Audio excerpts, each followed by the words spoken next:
कृष्ण गोविंद हरे मुरारे, हे नाथ नारायण वासुदेवा। श्री कृष्ण गोविंद हरे मुरारे, हे नाथ नारायण वासुदेवा। हे नाथ नारायण वासुदेवा, हे नाथ नारायण वासुदेवा। हे नाथ नारायण वासुदेवा, हे नाथ नारायण वासुदेवा। श्री कृष्ण गोविंद हरे मुरारे, हे नाथ नारायण वासुदेवा। हरे राम राम राम हरे हरे, हरे कृष्ण कृष्ण कृष्ण हरे हरे, हरे राम राम राम हरे हरे, हरे कृष्ण कृष्ण कृष्ण हरे हरे, हरे राम राम राम हरे हरे, हरे कृष्ण कृष्ण कृष्ण हरे हरे। जय श्री कृष्ण। कल की कथा में हम लोग सुन रहे थे कि भगवान के लिए रुक्मिणी जी किस उधेड़ गुण में पड़ी हुई थी। उनका संपूर्ण मन और सारे मनोभाव भक्त मन चोर भगवान चुरा लिए थे। रुक्मिणी जी भगवान श्री कृष्ण के शुभागमन की प्रतीक्षा कर रही थी और कह रही थी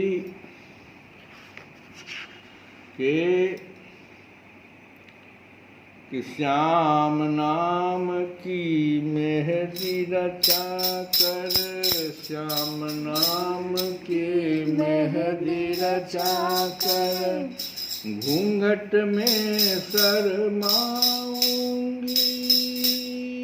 श्याम नाम की मेहंदी रचा कर, घूंघट में शर्माऊंगी। बन के दुल्हनिया श्याम पिया की, बन के दुल्हनिया श्याम पिया की, द्वारिका नगरी में जाऊंगी। द्वारिका नगरी जाऊंगी। श्याम नाम की मेहंदी रचा कर, श्याम नाम की मेहंदी रचा कर, घूंघट में शर्माऊंगी।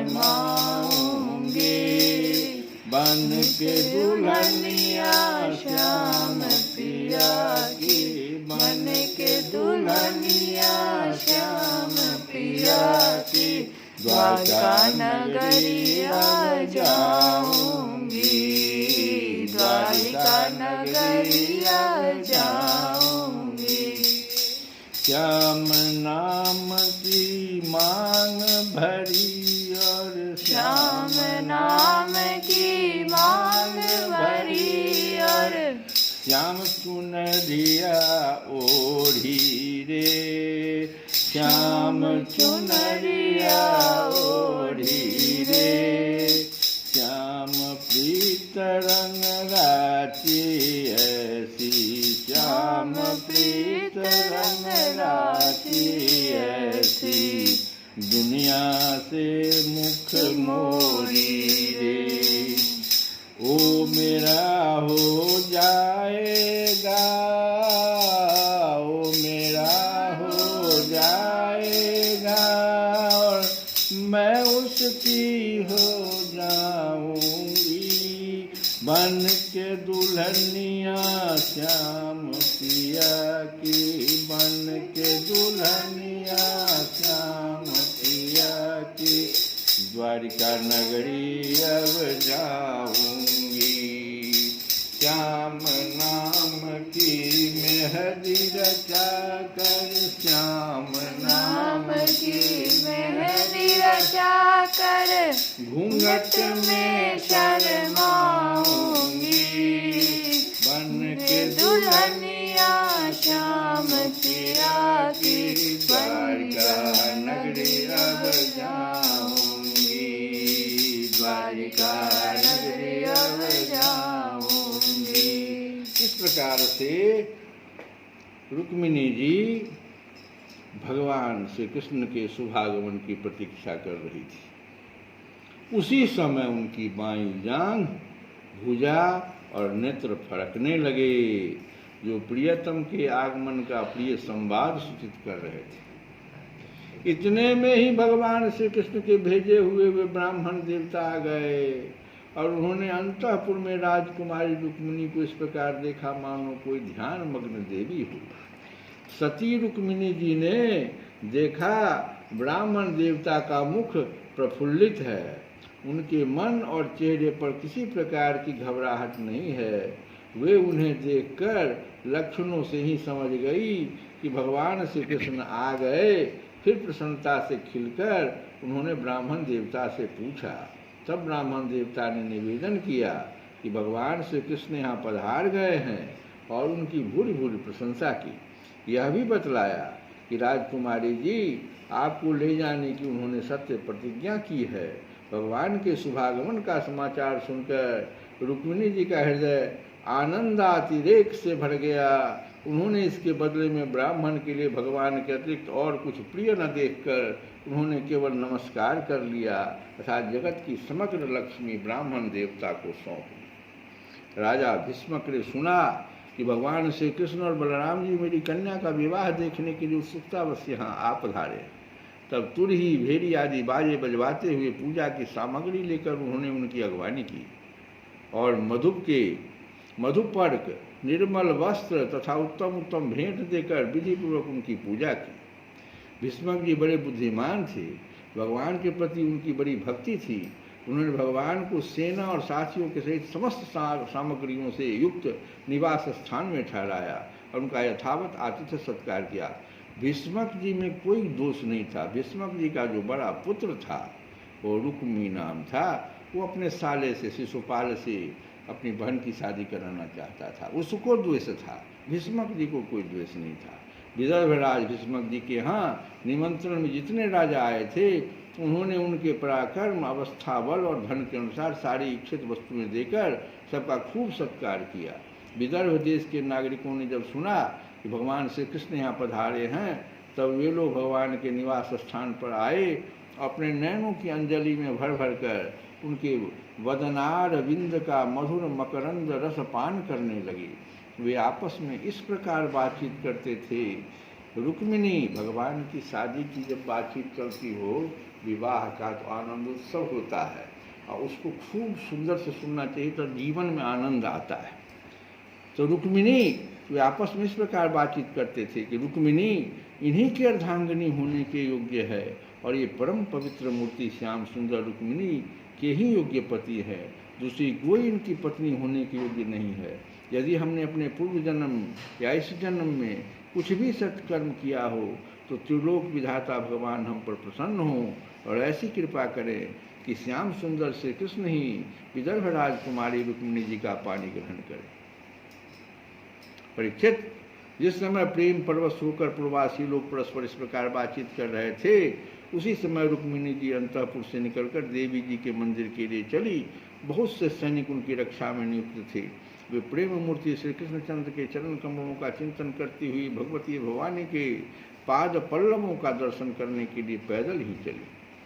वे स्वयं मौन थी और माताएं तथा सखी सहेलियां सब ओर से उन्हें घेरे हुए थी। शूरवीर राज सैनिक हाथों में अस्त्र शस्त्र उठाए कवच पहने उनकी रक्षा कर रहे थे। उस समय मृदंग, शंख, ढोल, तुरही और भेरी आदि बाजे बज रहे थे। बहुत सी ब्राह्मण पत्नियां पुष्पमाला, चंदन आदि सुगंध द्रव्य और गहने कपड़ों से सज धज कर साथ साथ में चल रही थी और अनेकों प्रकार के उपहार तथा पूजन आदि की सामग्री लेकर सहस्त्रों श्रेष्ठ वारांगनाएं भी साथ थी। गवैये गाते जाते थे, बाजे वाले बाजे बजाते चलते थे और सूत मांगत था बंदीजन दुल्हन के चारों ओर जय जयकार करते बिरद बरखानते जा रहे थे। देवी जी के मंदिर में पहुंचकर रुक्मिणी जी ने अपने कमल के सदृश सुकोमल हाथ पैर धोए, आचमन किया। इसके बाद बाहर भीतर से पवित्र एवं शांत भाव से युक्त होकर अंबिका देवी के मंदिर में प्रवेश किया। बहुत सी विधि विधान जानने वाली बड़ी बूढ़ी ब्राह्मणियाँ उनके साथ थी। उन्होंने भगवान शंकर की अर्धांगिनी भवानी को और भगवान शंकर जी को भी रुक्मिणी जी से प्रणाम करवाया। रुक्मिणी जी ने भगवती से प्रार्थना की कि अंबिका माता, आपकी गोद में बैठे हुए आपके प्रिय पुत्र गणेश जी को आपको मैं बार बार नमस्कार करती हूँ। आप ऐसा आशीर्वाद दीजिए कि मेरी अभिलाषा पूर्ण हो। ऐसा प्रसंग जैसा लग रहा है कि सीता जी जिस प्रकार से माँ से आशीर्वाद मांग रही थी। भगवान श्री कृष्ण ही मेरे पति हों।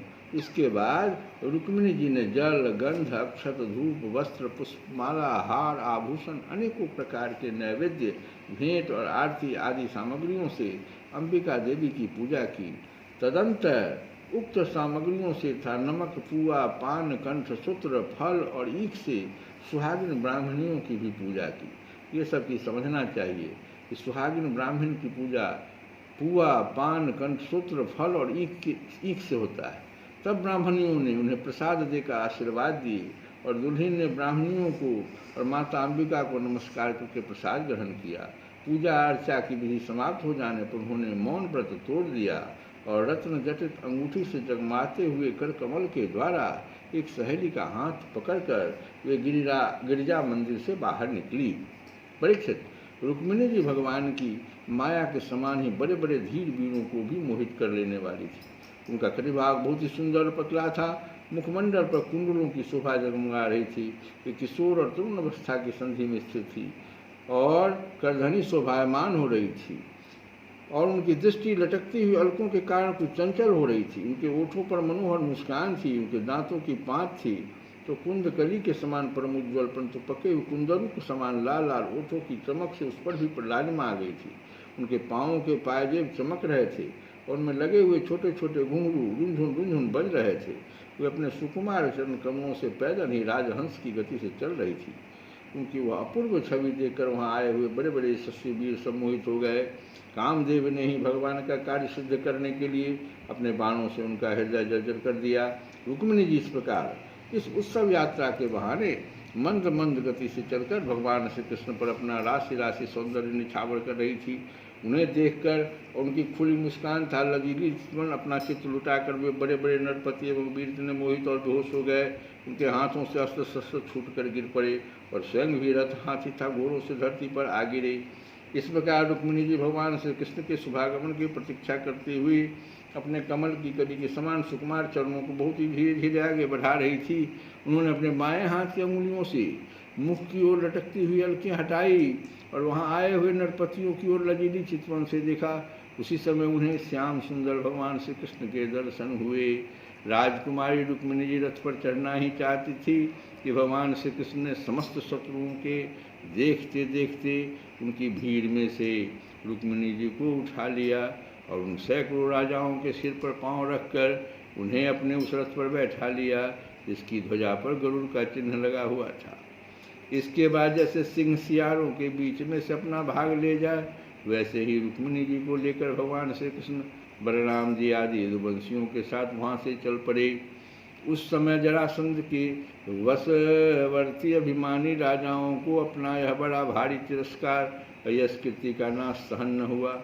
वे सब के सब चिढ़कर कहने लगे, अहो हमें धिक्कार है, आज हम लोग धनुष धारण करके खड़े ही रहे और ये ग्वाले जैसे सिंह के भाग को हरिण ले जाए, उसी प्रकार हमारा सारा यश छीन ले गए। श्री कृष्ण गोविंद हरे मुरारे, हे नाथ नारायण वासुदेव।